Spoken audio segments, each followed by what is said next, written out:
بسم اللہ الرحمن الرحیم۔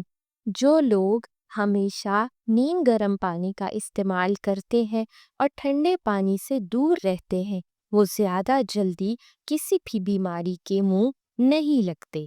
املی کھانے سے پاخانہ کھل کر آتا ہے۔ جسم سے بدبو آتی ہو تو پانی میں تھوڑی سی پھٹکڑی ڈال کر اس پانی سے نہا لے، جسم کی گندی بدبو ختم ہو جائے گی۔ پودینے کے پتوں کی خوشبو سونگھ لینے سے موڈ اچھا ہو جاتا ہے۔ زیادہ نمک استعمال کرنے والے لوگوں کے پٹھے کمزور ہو جاتے ہیں۔ زیتون کا تیل ناخن پر لگائیں۔ زیتون کا تیل ناخن پر لگانے سے یادداشت بہتر ہوتی ہے۔ ملٹھی کی جڑ چوسنے کے بعد انسان 12 دن تک بغیر پانی پیے رہ سکتا ہے۔ آنکھوں سے پانی آتا ہو تو نہار منہ 12 بادام سونف کے ساتھ کھائیں، اس سے آپ کی نظر بھی تیز ہو جائے گی۔ اعصابی کمزوری کے لیے 10 دانے بادام اور 31 دانے کشمش کے صبح ناشتے کے ساتھ کھا لیں۔ ہیپیٹائٹس کا مرض ہو تو روزانہ صبح نہار منہ 25 گرام پپیتا کھائیں، حیرت انگیز افاقہ ہوگا انشاءاللہ۔ کمزور نظر بہتر ہوتی ہے، اعصابی کمزوری سے بھی نجات ملتی ہے۔ آنکھوں کی سوجن ہو تو ارکے گلاب کے چند قطرے اپنی آنکھوں میں ڈال دیں۔ شوگر کے مریضوں کو کھیرے کا استعمال ضرور کرنا چاہیے۔ اگر آپ چاہتے ہیں کہ زندگی میں کبھی بھی آپ کو کسی کام میں نقصان نہ ہو تو صبح سویرے اٹھ کر سب سے پہلے نماز پڑھنی ہے۔ زیادہ پریشانی معدے کو کمزور کر دیتی ہے۔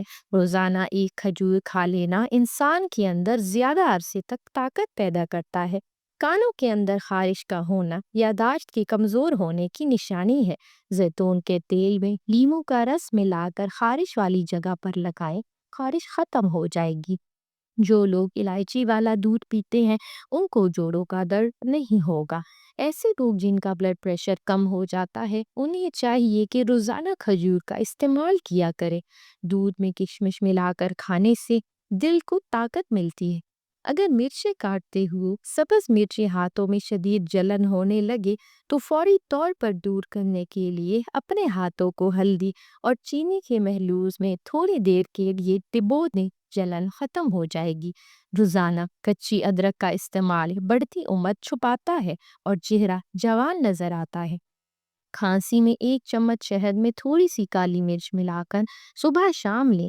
بدن کو خوبصورت بنانے کے لیے صبح سویرے اٹھ کر صحن میں 10 منٹ تک واک کریں اور لمبی لمبی سانس لیں۔ نہانے سے پہلے بالوں کی جڑوں میں تیل کی مالش کرنے سے بالوں کی جڑیں مضبوط ہو جاتی ہیں۔ روزانہ صبح نہار منہ 1 گلاس نیم گرم پانی میں آدھا لیموں نچوڑ کر پئیں، چاہیں تو 1 چمچ شہد بھی شامل کر سکتے ہیں۔ 1 چمچ اجوائن رات کو 1 گلاس پانی میں بھگو دیں، صبح چھان کر نہار منہ پی لیں۔ پیٹ کی گیس، سوجش اور چربی کم کرنے میں مؤثر ہے۔ نہانے کے بعد پانی میں تھوڑا سا نمک یا نیم کے پتوں کا جوشاندہ ڈالیں اور نہائیں۔ سکون بخشتا ہے، پٹھوں کی تھکن کو دور کرتا ہے۔ اگر درد مسلسل ہو یا شدید ہو تو کسی ہڈیوں کے ماہر آرتھوپیڈک سے مشورہ کر لینا بہتر ہوگا۔ ادرک کو چھوٹے ٹکڑوں میں کاٹ کر پانی میں ابال لیں۔ یہ پانی دن میں 2 بار پینے سے پیریڈز کے درد میں راحت ملتی ہے۔ ادرک میں اینٹی انفلیمیٹری خصوصیات ہوتی ہیں جو پیٹ کی سوزش اور درد کو کم کرتی ہیں۔ چھاتی کا سائز بڑھانے کے لیے املی بہت اہم کردار ادا کرتی ہے۔ اگر چاہتے ہیں کہ چند وقت میں ہی سائز بڑا ہو جائے تو رات کو روزانہ سونے سے پہلے نیم گرم دودھ ضرور پئیں۔ گاجر اور مولی اگر مرجھانے لگیں تو انہیں پانی میں ڈبو کر فریج میں رکھ دیں، یہ آپ کو بالکل تر و تازہ نظر آئیں گے۔ نیم کے پتے پیس کر ان کا پیسٹ خارش والی جگہ پر لگائیں یا نیم کے پتے پانی میں ابال کر اس پانی سے نہائیں۔ نیم کی اینٹی بیکٹیریل، اینٹی فنجل اور اینٹی الرجی خصوصیات خارش اور الرجی کو کم کرتی ہے۔ 100 مردوں جیسی طاقت چاہیے تو رات کو 5 انجیر لے کر زیتون کے خالص زیتون کے تیل میں بھگو دیں۔ صبح اٹھ کر وہ انجیر نہار منہ کھا لیں۔ 1 چمچ شہد میں آدھا چمچ تازہ ادرک کا رس ملا کر روزانہ صبح پینے سے موسمی الرجی کی علامات کم ہو سکتی ہے۔ 1 کپ گرم پانی میں آدھا چمچ نمک ڈال کر غرارے کرنے سے گلے کی سوزش اور الرجی سے بچا جا سکتا ہے۔ خواتین و حضرات، ہمارے چینل پر اور بہت سے اچھے ٹوٹکے دیکھنے کے لیے ہمارے چینل کو وزٹ کریں، ویڈیو کو لائک کریں، چینل کو سبسکرائب کریں۔ آپ کا بہت شکریہ۔ جزاک اللہ۔